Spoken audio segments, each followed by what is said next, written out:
This is actually a topic that fascinates me. Does the learning state exist, and does the perfect learning state exist? I actually think it does, but I think it's different for everybody. We know that every brain is different. I think it depends on so many factors. And I always ask the question, you know, what can you remember from school that potentially came in instantly? And you can remember that, and you still can remember it now. And when you think back and you think of something, I was saying to the group last night, I can remember sitting at the back of the room in my history class, must have been about 11 or 12, and we were talking about the Normans and the conquest of William the Conqueror in England and the Norman feudal system and how that then infused into the English system. And I remember sitting at the back of the class and all this information coming in with the history teacher at the front. I can see her now. And it's curious, what was it that made that information stick for me in those moments? So much so that I can recall it at the drop of a hat. And I think this is the question for us as educators. What can we do to help our learners to be making information stick quickly, easily, and sustainably so that it is long lasting? Now, why should we think about brain states for language learning? Well, I think we have a lot of frustrated learners today. I think we have a lot of frustration in general because we live in a world where we have things at the fingertips. You know, technology is instant. Social media is instant. Business is instant with decisions now because of that, emails, etc. And in many, many ways, we want that instant learning. We almost expect, and I think a lot of youngsters, you know, they really don't understand that learning sometimes is also a journey. So we've got a lot of stressed learners, a lot of frustrated learners. We've got learners, I think, a lot of neurodiversity. And may I suggest that we've always had neurodiversity, but now we are paying attention to it at last. And we've also got learners that really do need languages first. A lot of you work with business people who are in global situations where they really need that information quickly. Now, if we can help them to understand themselves more, it might open and unlock the door for them to learn in a potentially faster, more effective, more efficient way. And I think this is our desire. This is what we want. Now, I've created this webinar. This is a totally new webinar, everybody. And I've really taken it from the perspective of, let's have a look at the different brain states. And then let's, at the end, go into that learning perspective. So when I started to think about the different learning states, these were the ones that came up for me as the most prominent ones. So we've got the survival state, the emotional state, the executive state, actually reflecting the three areas of the brain. So survival state, reptilian brain, emotional state, limbic region, executive state, prefrontal cortex. Then I wanted to have a look at resting versus arousal. What does that mean? And then going into those individual brain waves. And we'll be looking at those, and we'll be ending up with a little bit on the sleep waves as well. Now, we all know about the survival state.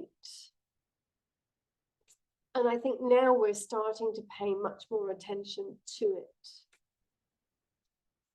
I mentioned this yesterday, and just if you were here, my apologies for a little bit of repetition, but I cannot stress enough how important it is to understand this. If there is a threat, if we feel our life is in danger, subconsciously, our survival mechanism kicks in. Now, this was first observed back in 1915 with animals. This is exactly that animal instinct of survival.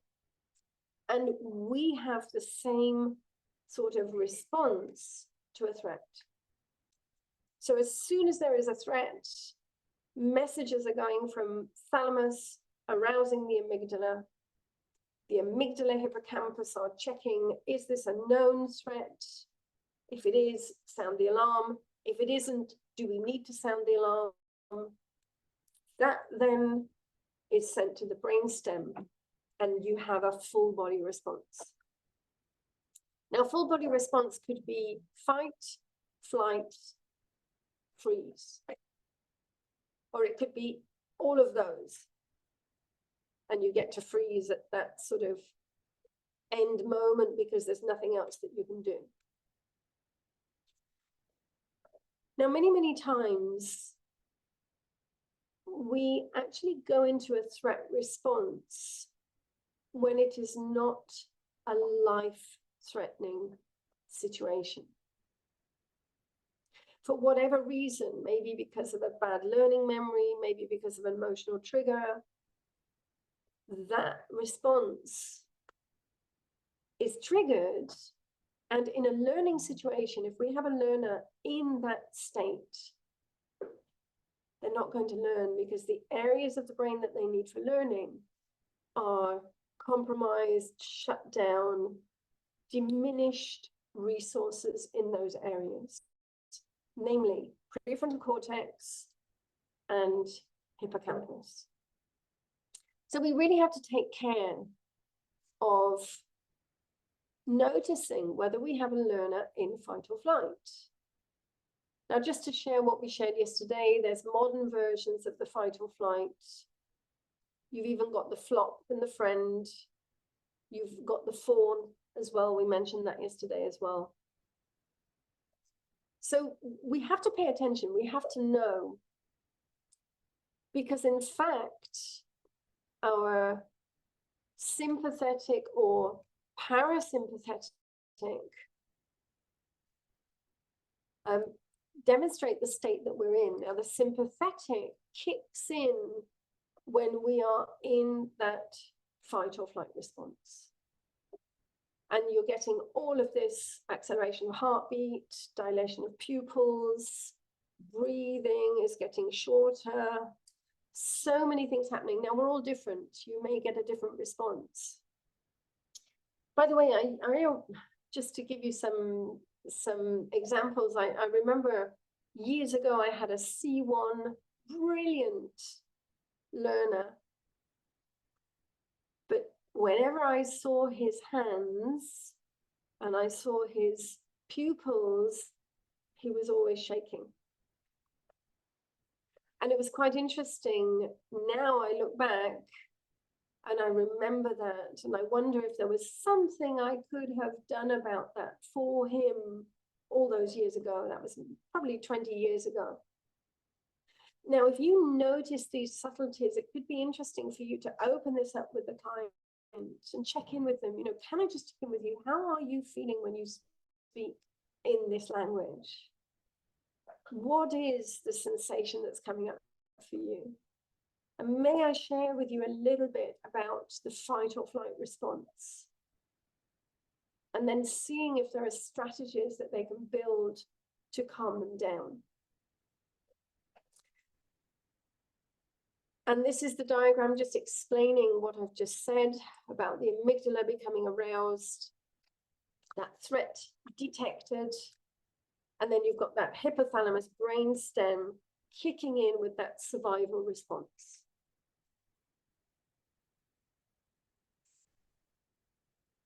So that's the survival state that we have to pay attention to. And that also means that we have to pay attention to their emotional state. And social and emotional pain are also going to be potentially triggering that survival response, that fight or flight response.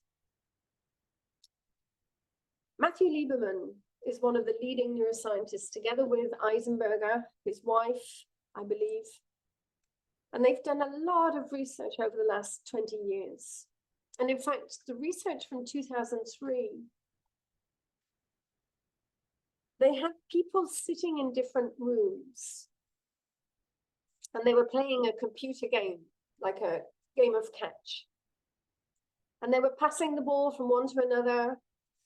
And suddenly in the game, that person watching was excluded. But they could see the others playing. And their brains started to register mild social pain, feelings of exclusion, injustice, being left out socially.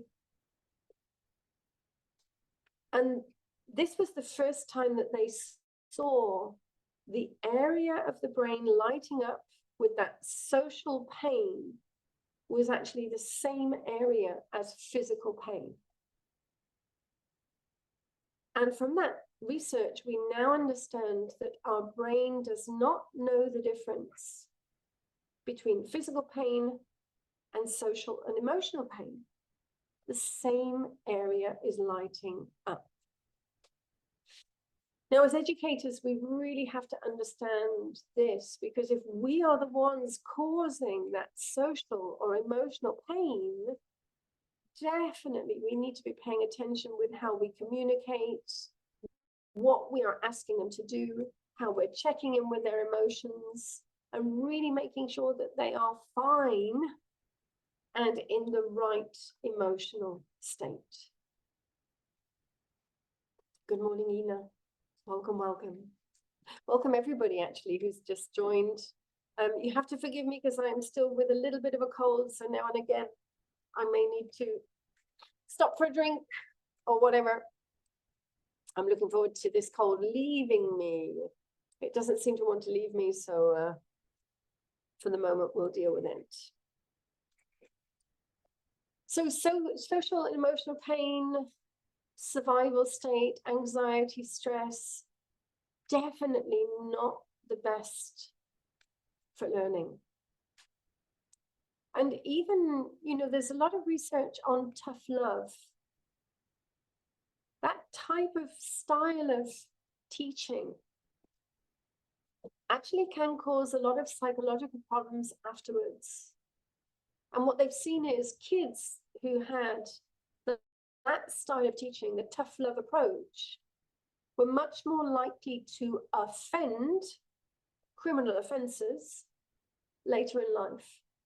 That was some research in the US.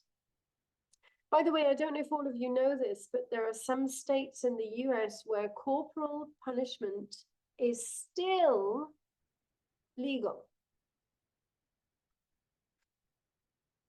How horrendous is that? There are still some states where corporal punishment is still legal. And that's meant to be a progressive country.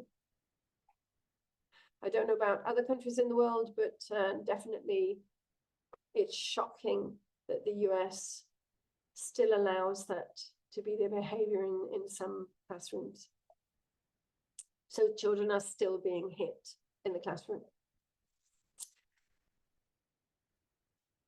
Now, I always say that you have to remove pink elephants. And this actually, I know it's a little bit distorted, but one of my coaches found this pink elephant in the streets of Lisbon. And she took this beautiful picture for me, although it's a little bit deformed, of a pink elephant. And what do I mean with a pink elephant? I mean that if you are detecting an emotional trigger in the classroom, we have to clear it. We have to address it. We have to get it out on the table so that we can move it to one side so we get them back in the right brain state. So if there is an emotional trigger relating to certainty, if they're not feeling certain about the learning process, we have to give them certainty. For example, we're going to be setting goals. We're going to be looking at exactly what you need to learn. Once we've got the goals, we're going to be working on those goals until you feel that you've achieved them. Then we're going to go for the next goal. And we're going to break the topic down so that we step by step are building this topic up, and I'm with you every step of the way. Now, just that statement will give your learners certainty. And once we've got the certainty, then they calm down, then we can move on into a learning state. So addressing the triggers, well, these could be the triggers. The way that we communicate could be the trigger. And we spoke about this yesterday. So the right words, no directives, really checking in to make sure our communication is brain friendly.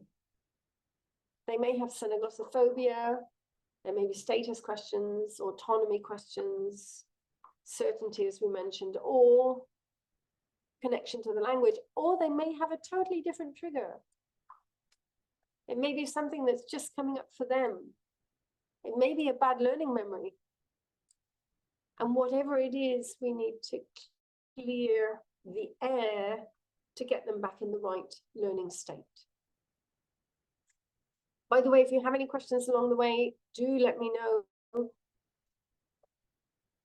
And I'm just, now you can see the research from 2016, if there is the feeling of uncertainty, the amygdala is then fully focused on the threat, and all of the brain's energy is going onto that threat. No space for learning. And yesterday, we also agreed negative words are releasing stress and anxiety-inducing hormones.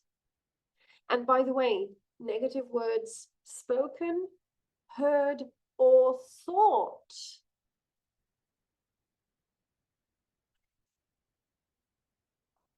it's not only what they say to us, it's what we say to ourselves as well.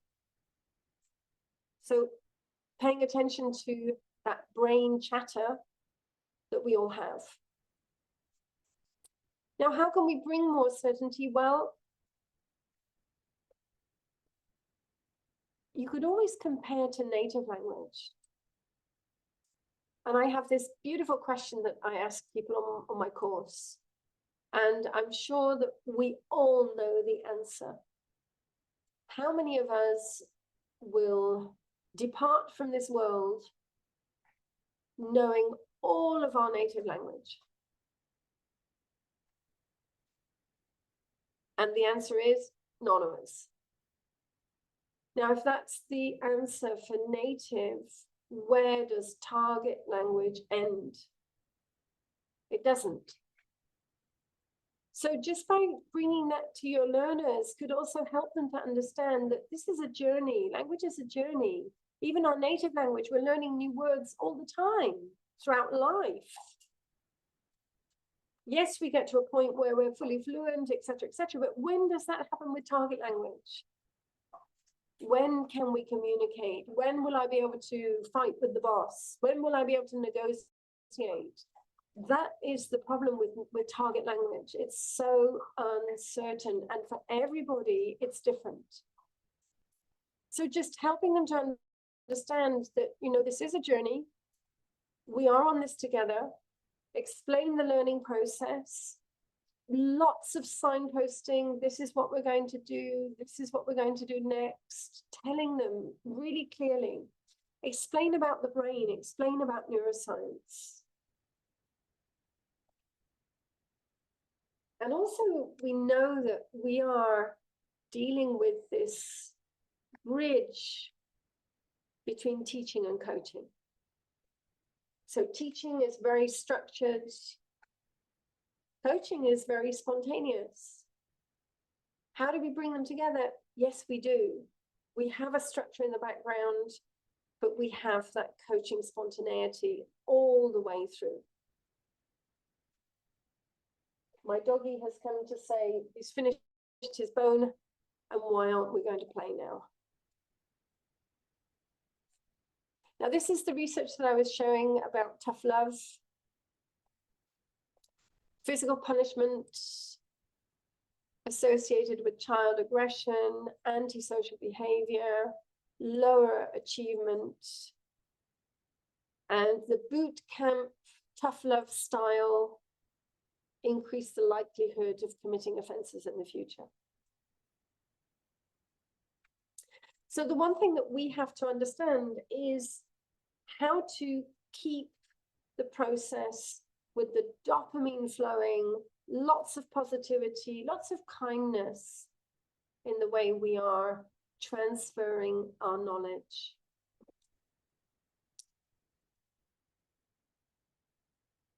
Helen, you've been a teacher of English for 35 years. You've been noticing things that I've been talking about, and you can find the connection. Great, fantastic, absolutely. And you know, I think all of us, you know, I was the same for many, many years. You know, we were subtly noticing underneath, but now they are being fully identified. And everything that we do in neurolanguage coaching is really about identifying it and dealing with it. And as I say, I wish I'd been able to help my man who was shaking 20 years ago. And by the way, I've got another story like that. I had a lady who, as soon as I walked in the room, she started crying. And in 1 hour, I could not stop her crying. Now I would do it totally different. Now I would say, I'm really sorry. I'm seeing you're very upset. May we talk about the brain here? Because obviously this is an emotional response. And I'd love to check in with you what it's about. May I talk about fight or flight? And then I would explain fight or flight. And then I would be checking in with her. Can I check in? Is this what's happening to you? And if this is what's happening to you, what is the trigger here? Bad learning memory, something that maybe has triggered you from the past, xenoglossophobia, and just finding out from that learner. So yes, absolutely. I would do things differently as well. Irina, fantastic. Yes, that's great that you're talking about the brain. You know, we love, each and every one of us, we love to understand ourselves more. And if you open that door for your learners to understand themselves, honestly, they will walk through that door with you. Because everybody wants to optimize and maximize self. Now, just a little talk about pressure as well. Pressure to perform, and especially pressure on adolescents, really talk about the undesirable consequences of pressure. And I remember as a child, I remember in one particular school year, I came out top of the class in my mathematics exam. Much to the surprise of everybody, by the way, even me. I think I was more shocked, but I think everybody else was shocked as well. My teacher displayed so much shock that that made me feel, oh my God, I shouldn't have performed well. But that then made me not perform well afterwards, because I felt that pressure to perform in this particular topic.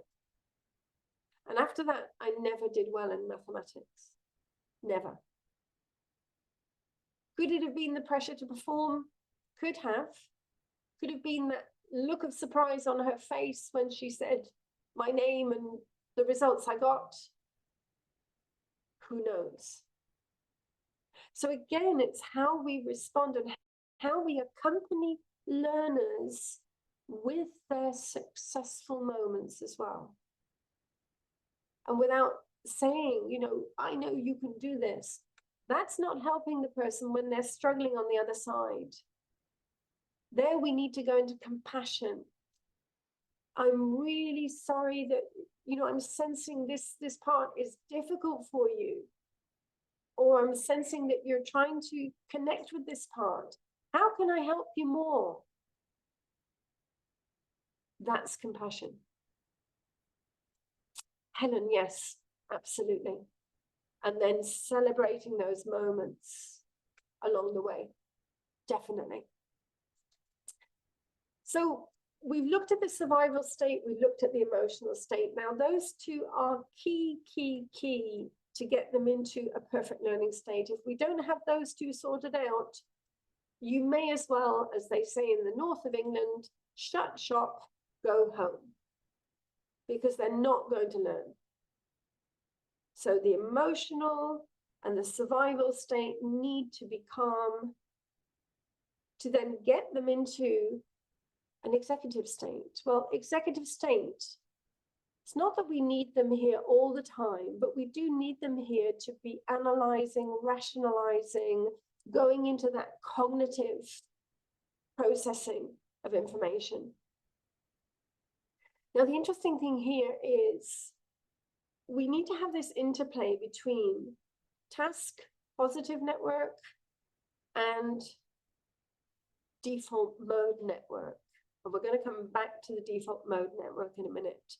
Now you can see on the right there, you've got this beautiful picture. The executive control network is this task priority at the front. And the default mode is more central. It's more that daydreaming, let's say resting state, and we'll be looking at that. And then there was a lot of focus in the 1990s on this executive functioning, cognitive tasks, and really the areas that are for analysis, logical thinking, rationalization, deciding, solving, all of those tasks which are really being managed or processed by this network.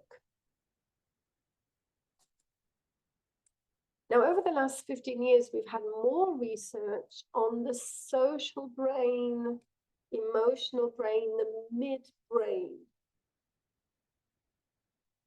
And this capacity to connect in with others, this emotional affect,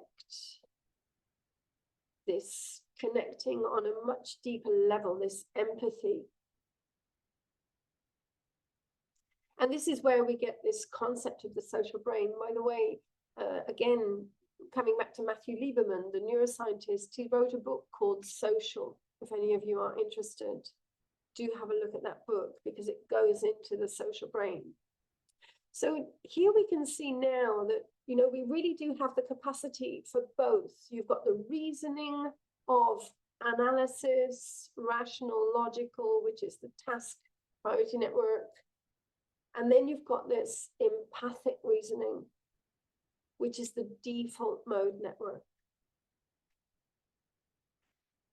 Now, as a coach, as a teacher, trainer, educator, we should understand how to get them into one or the other.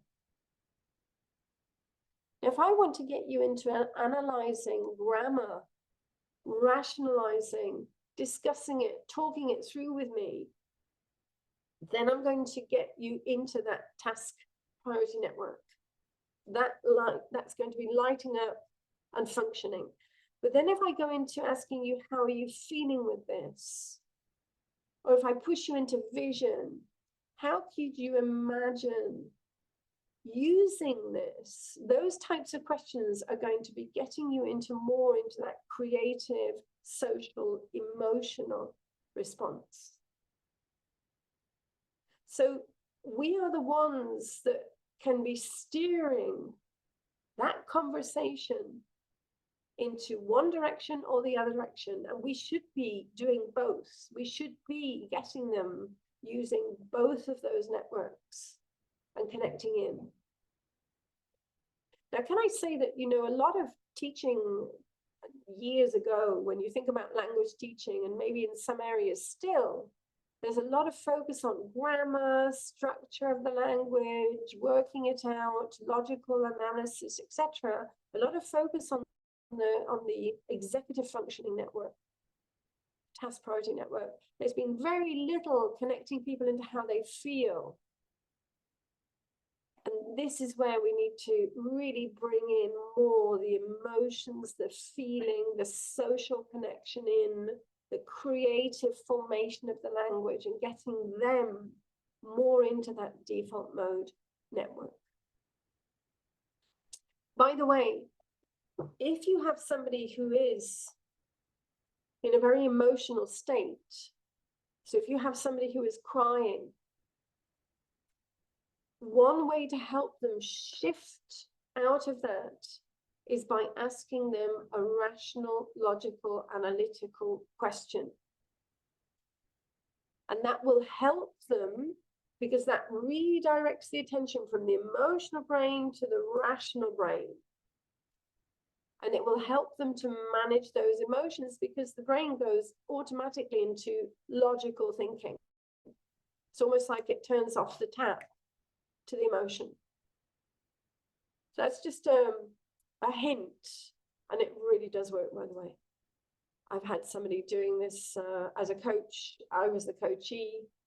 I could feel my tears were coming, and he literally asked me a rational question, and they just disappeared. And even I thought, whoa, where did they go? It's quite fascinating how it works.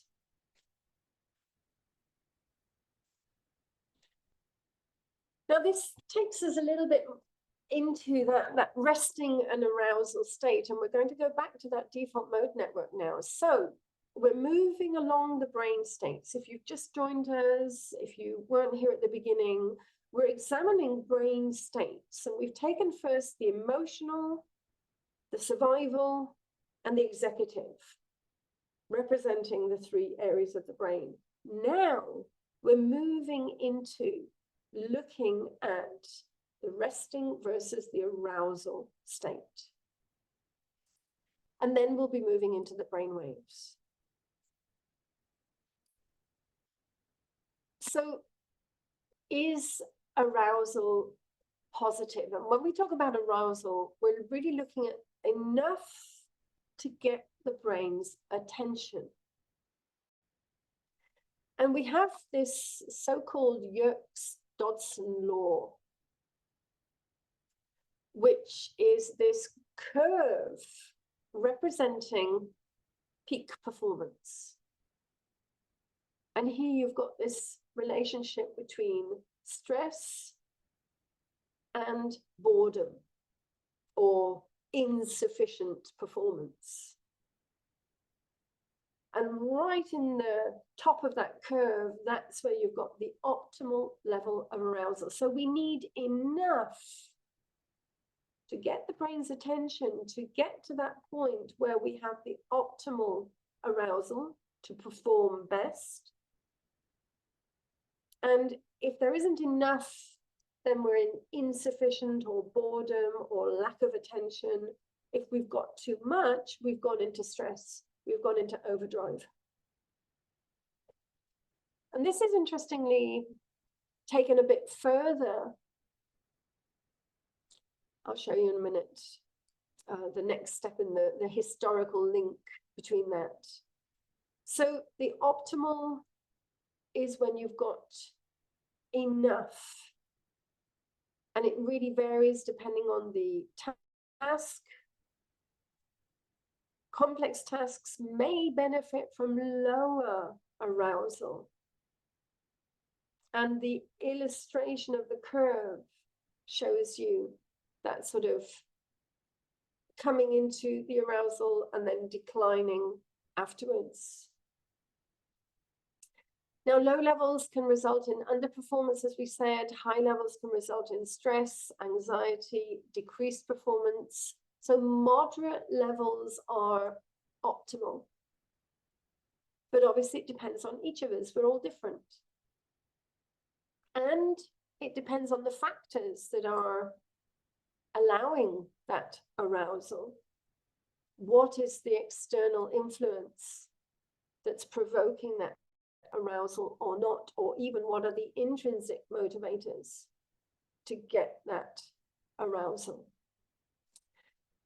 So it was actually Celia who, in the 1930s, coined the term eustress, which is the opposite to distress.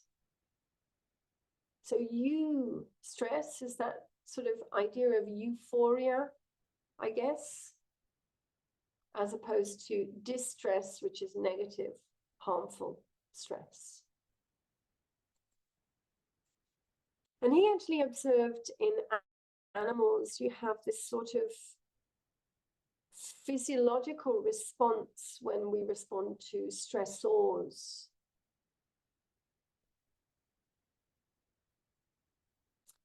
And eustress actually represents the positive stress that motivates and energizes us.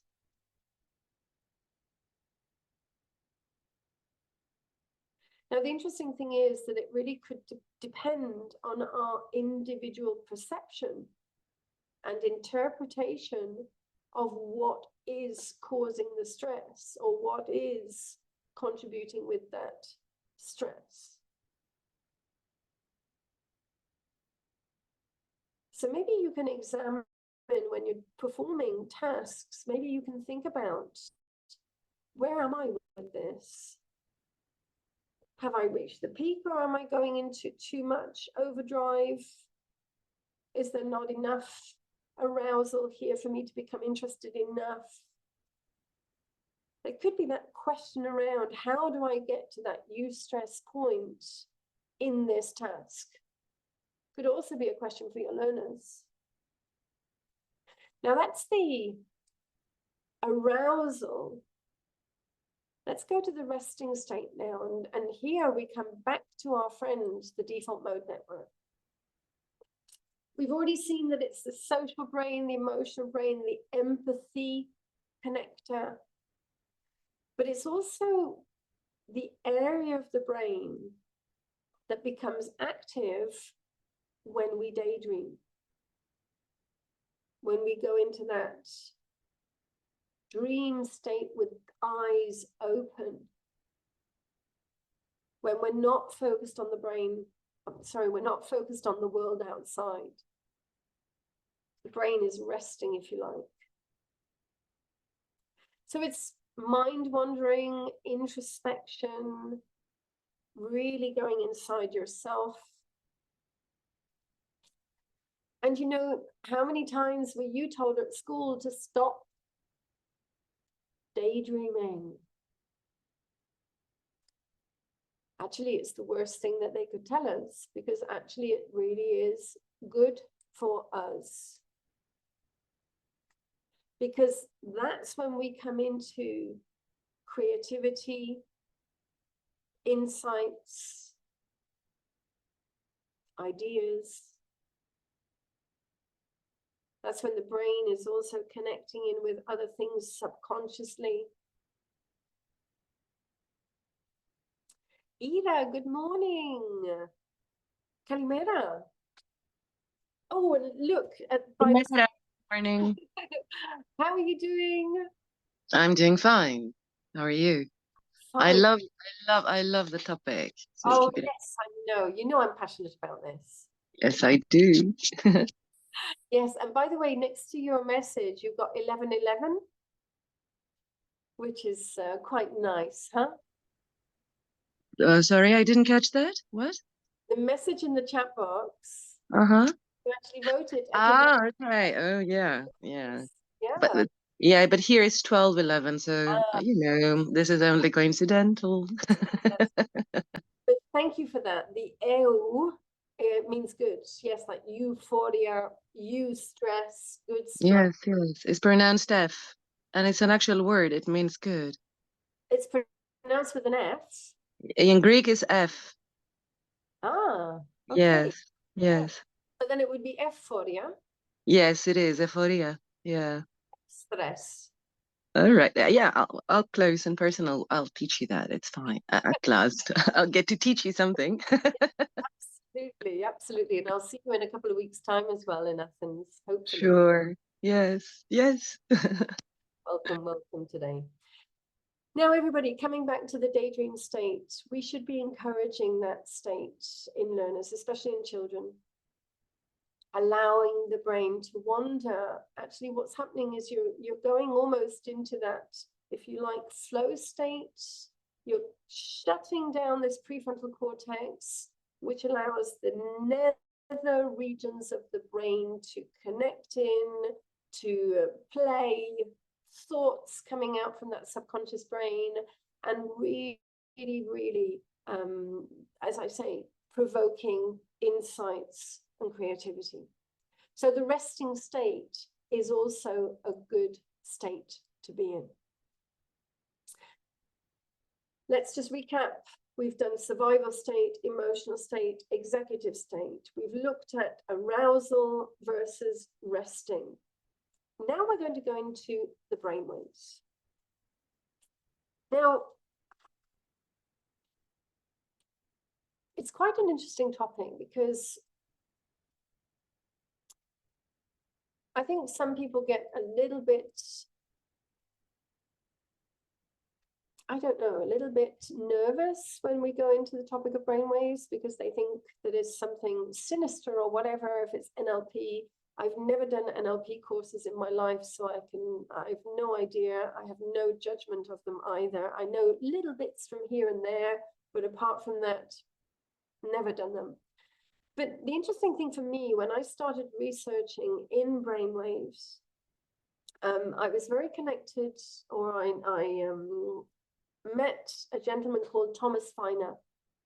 And Thomas Feiner is the head of the Institute of Neurofeedback in Munich.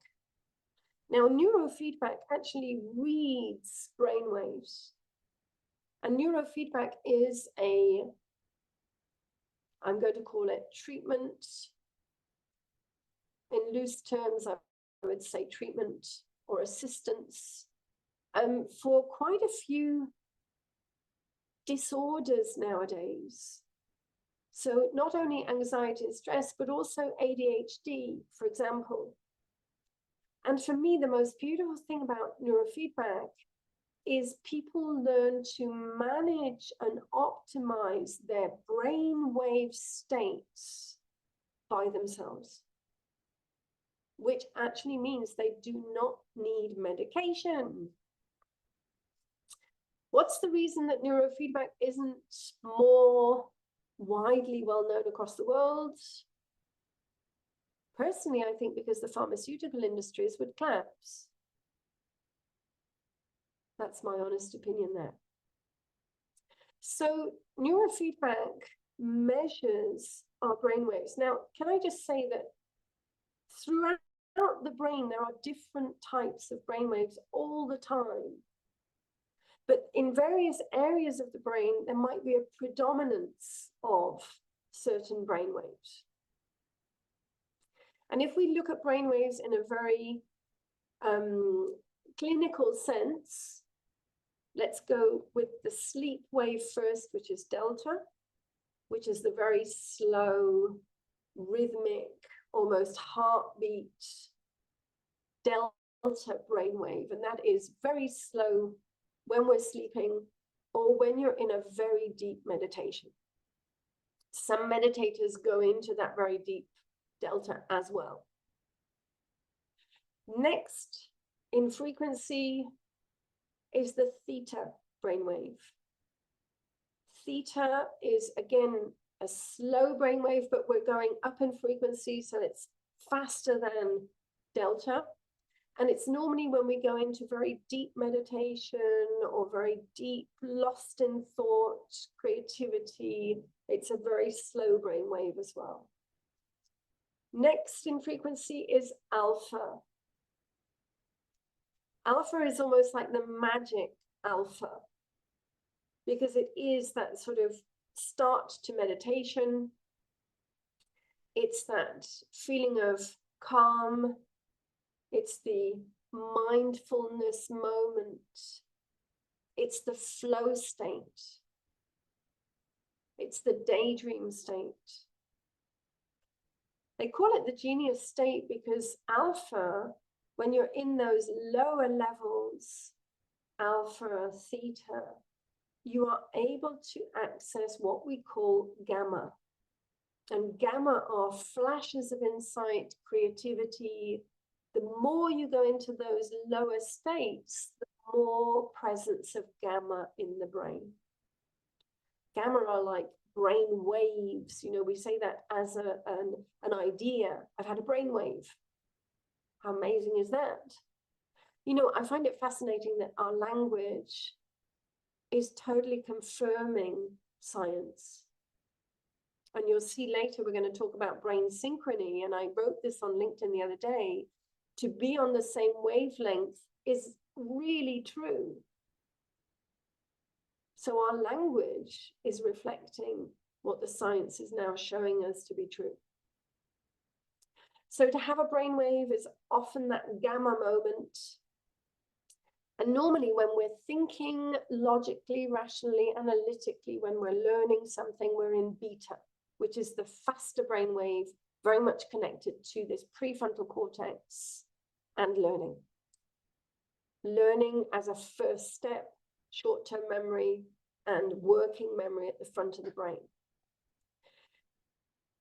Now let's just analyze a minute. What are brainwaves? Well, they are produced by the impulses, the pulses of masses of neurons firing up together.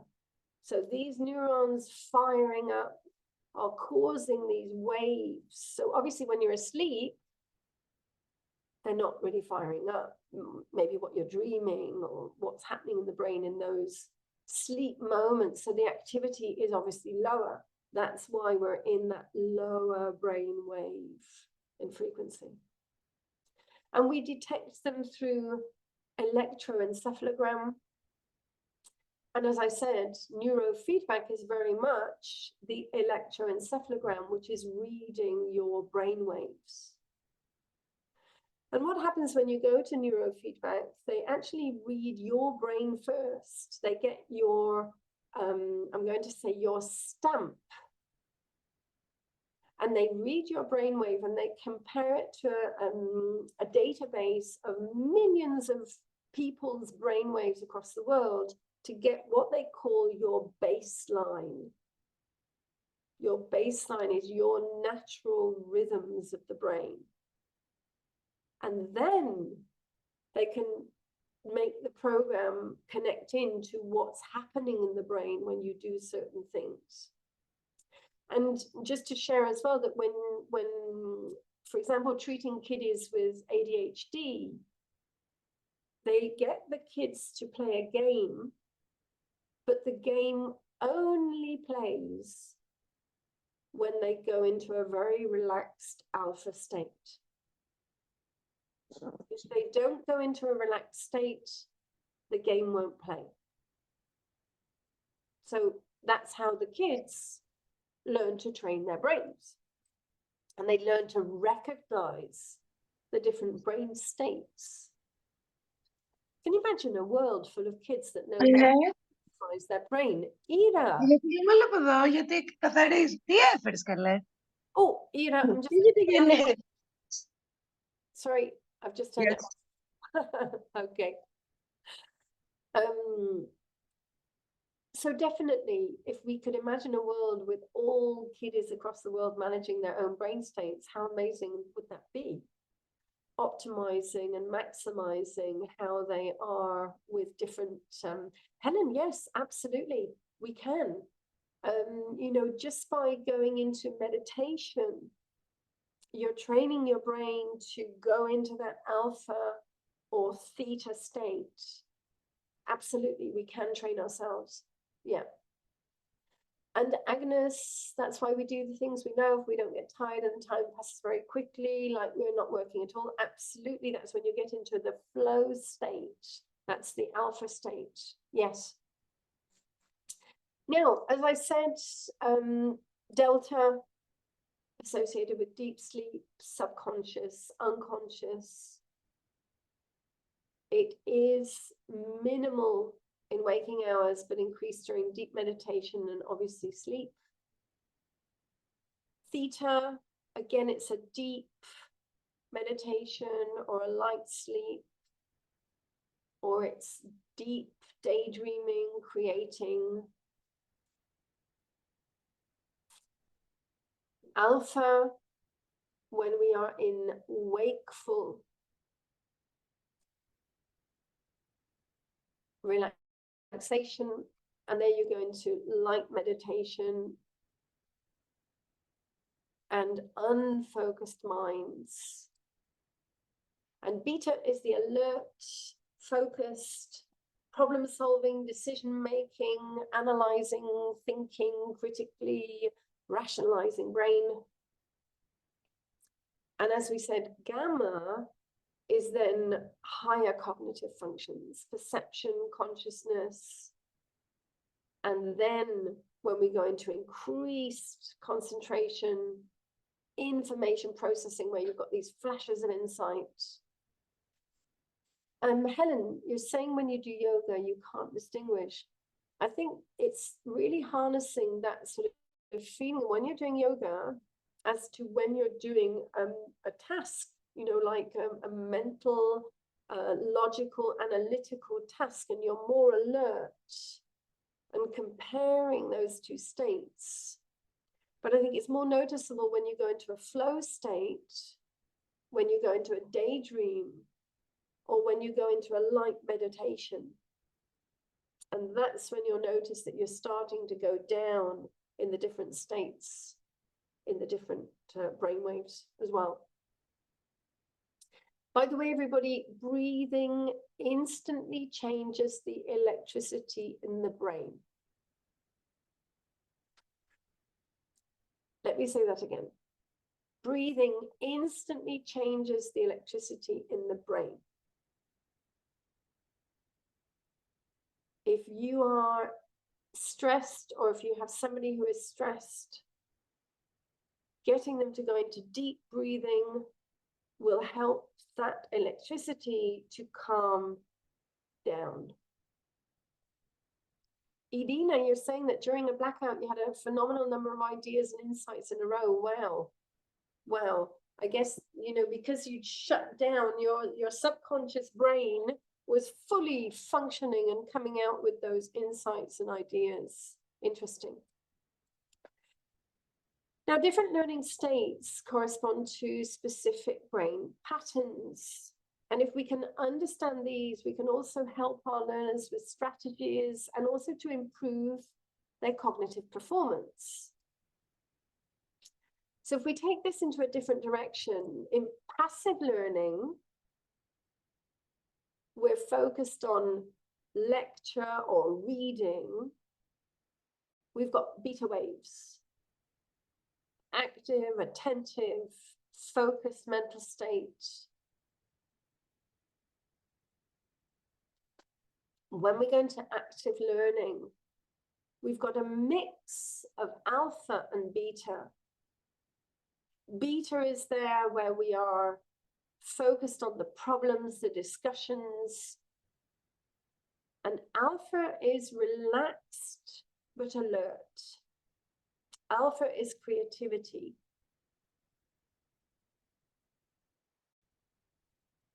So when you're in the active learning, you've got this balance of both.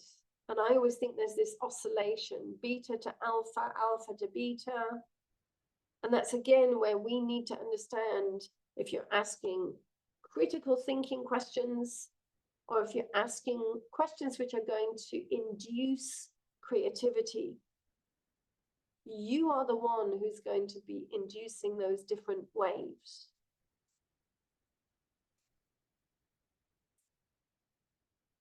And then we've got reflective learning, really going into introspection, deep relaxation, access to the subconscious brain, very much then going into that deeper theta brainwave. So you can see that learning is really this interplay of alpha, beta, theta, according to what we're wanting them to do. And the more you go into the alpha and theta, the more you have that access to gamma. And as we said, what we're trying to achieve is this optimal learning state, which involves balancing all of these frequencies, balancing these brainwaves. By the way, in China, they've started to get children to wear the caps in the classroom, which unfortunately is a little bit worrying, because on one program that I was seeing, they were actually, the teacher was able to see which children was attentive or not, which child was paying attention or not paying attention, and also giving the results to parents. So using them in a way which was a little bit too controlling.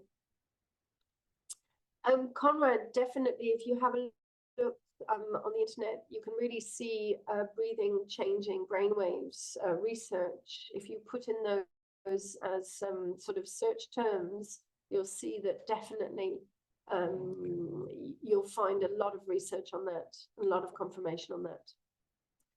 So do have a look. Yeah. Brain controls the body, breathing controls the brain. Yes, Marisa, thank you for that. Absolutely. Now, I do think when we're coming into optimal learning, it's understanding how to bring in the variety of pace. So too much focused on critical, logical, analytical. How do we bring in the balance? How do we get them into more mindfulness? How do we get them into more creativity? How do we balance them out? You need to understand, if you're sensing your client has had enough of that cognitive, rational, logical, analytical thinking, then it's time to go into something else. And this is why in neurolanguage coaching, we have two types of goals: mechanical and mastery goals. And we're really making sure that we get them into those different goals so that they're going into different brain states. Very important.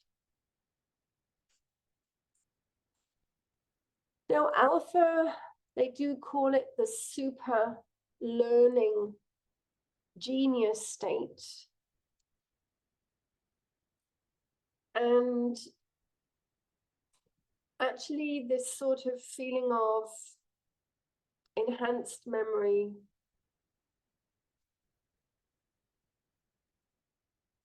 creativity, insights are coming from that more relaxed, focused state. As I can't remember who it was, somebody was saying earlier, you know, when we love to do something, Agnes, thank you.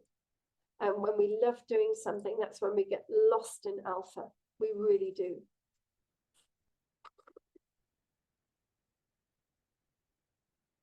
And our friend Csikszentmihalyi, if I've said it right, if I haven't, I apologize. The father of flow, the father of positive psychology. He was the one that really, really identified the flow state. He's written books about it, lots of research on it. And this is where we get lost in the flow.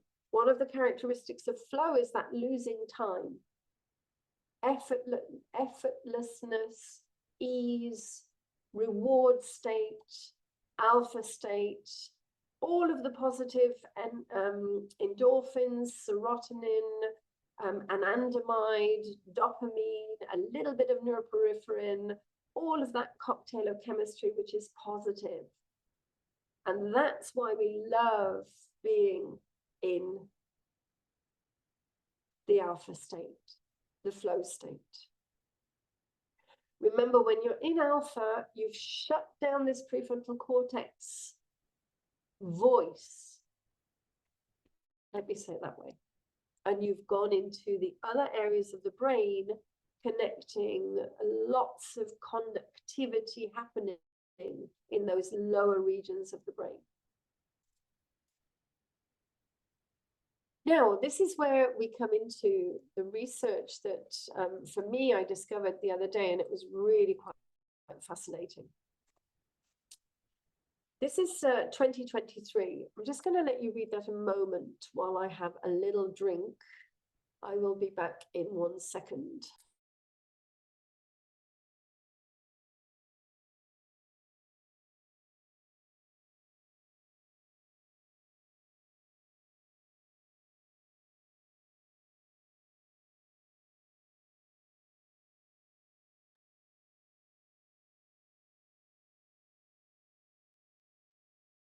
In 2023, we really start to see that interacting brains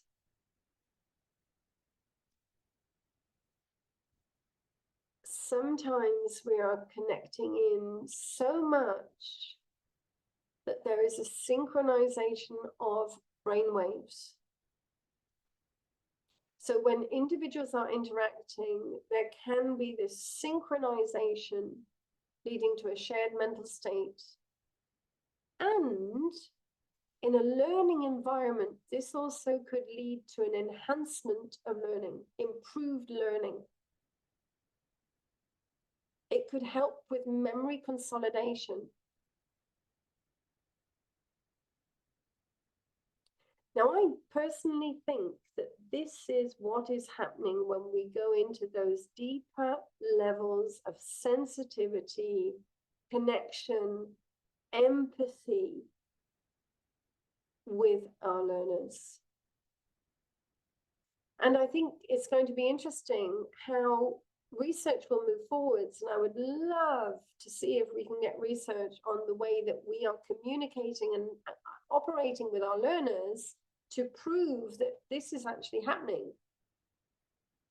Because it could be the key point that is helping our coachees learn faster and more efficiently. And I know across the world, neurolanguage coaches are really succeeding in their learners learning more fast and efficiently. And I personally think this could be the key. And it's interesting because there was some, and we're going to see it in a minute, they're starting to measure classrooms and where you've got students engaged with teachers. The patterns of brain processing are aligning with the teachers, and greater alignment could be leading to better learning. I do think so. And there you have a team of researchers at University of New York in a high school measuring the brain activity of a teacher and a group of students. So the students were participating and they found that their brain waves were in synchrony. So their brain waves were going up and down together. And the ones who were more engaged were even more in sync with the other students. So maybe this is also going to be helpful for teachers in schools to understand as well.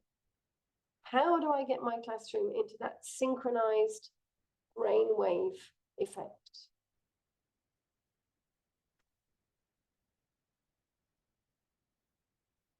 Helen, yes. It is about that question of how we are retraining as teachers and educators across the world, definitely. And just another research paper which was showing this interaction between performers, violinists, and audience. And even there, this connection of how we tune into brain waves and how we tune in even before they perform. Quite interesting, that sort of learning at the brain's rhythm as well.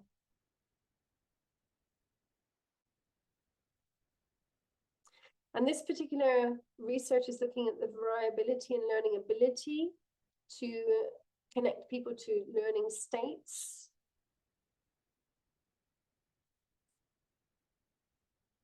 What this is showing is, if I can connect into your rhythm of learning and how you learn, it's going to help your cognitive skills. So how do I connect into your natural tempo of your brain? Everybody's brain is different. Everybody responds in different ways. Everybody has different rhythmic patterns of brain waves. As I said earlier, everybody has a baseline. Could it be that the more that we work with somebody, the more we start to understand their tempos, and the more we synchronize with that person? And this is why individualized, personalized approaches, we have the confirmation here that they are the best way. If you've got a group of learners, how do we make sure that we're really reaching all of them? And this is also another thing that we need to think about. How do we make smaller groups in schools so that we are reaching more and more of the kids? Fascinating research. Now,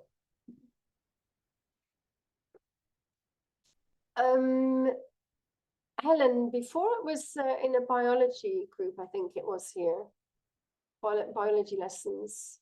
In this one, I'm not sure what type of things they were learning. The violinist and the performer, obviously that was music and that sort of appreciation music. With this one, with the tempo, I'm not sure which task that was. But I would imagine it's really all tasks. So just coming in now to concluding, we've looked at brain synchrony, we've looked at brain waves. We know that our alpha waves are key. We're trying to promote this oscillation between beta, alpha, theta in that learning environment. And just to clarify as well that, we spoke about gamma, and gamma waves are these flashes of insight. And we know from the research in 2022 that gamma is produced when we go into alpha and theta, and non-directive coaching stimulates.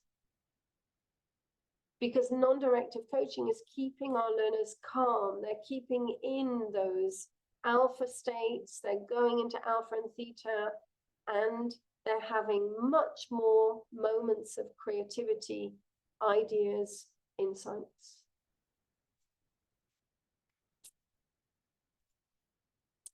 Implicit, explicit learning, we have to understand how to get them into conscious learning, subconscious learning. Quite scary to understand that 90% of what we learn is actually taken in at a subconscious level. And implicit learning, passive learning, explicit learning, coming into declarative memories, information, data, grammar, etc.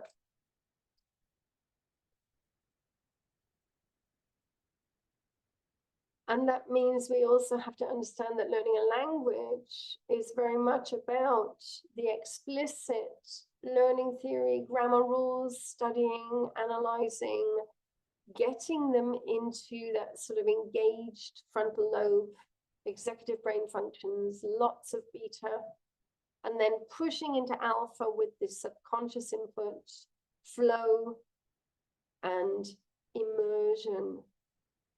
Replication. Helen, what's the other frightening thing here? The explicit and the implicit. I'm not sure that's what you mean there. I'm curious. And finally, and especially for Ina, we can even learn when we're sleeping, by the way. Now, apparently, when we sleep, the first 10 to 30 minutes, we're in this very light, non-REM. Then we go into a very slow wave sleep, which is deep NRM. Apparently, in that particular sleep wave, that's when we create our memories for motor skills, declarative memories like new vocabulary, and we're also going into reparation from illness, tissues, cells, muscles, wounds. And then after that, we go into REM, and that's when the brain is going into making procedural memories, skills. And it's also taking the new information that we had during the day, and it's trying to scaffold it with other existing information. Now, one of the best things for learning could actually be learning lasting at night. Because when we learn through the day, those new memories get interference from everything else that's happening all the day. So the brain is dealing with so much during the day, whereas at night, if you learn lasting at night, then go to bed, there's no interference from anything, and your brain magically is going to store those memories. Maybe that's something else that we can share with our learners. And Helen, yes, 90% that we're learning is coming in through the subconscious brain. I think you're right. It really does make us realize that the subconscious brain is pretty powerful. It really is. So everybody, we are coming to the end of the webinar today. We've had a little walk through all the brain states. We've had a little walk through the brain waves. For me, the most fascinating part is this brain synchrony, and I will be following that closely as we move forwards. And now we've got this proof. Agnes, when you were at university, you were learning in the evening. It was most effective for you. Yes, well done. Yeah. I remember when I was at university, you know, really going onto those alpha waves. I used to start at 3, 4 in the afternoon, and I used to finish at midnight, 1 o'clock in the morning. And it would be like a flow all the way through. And if I got that flow all the way through, I didn't feel it at all. When I look back, it's like, wow, hours and hours.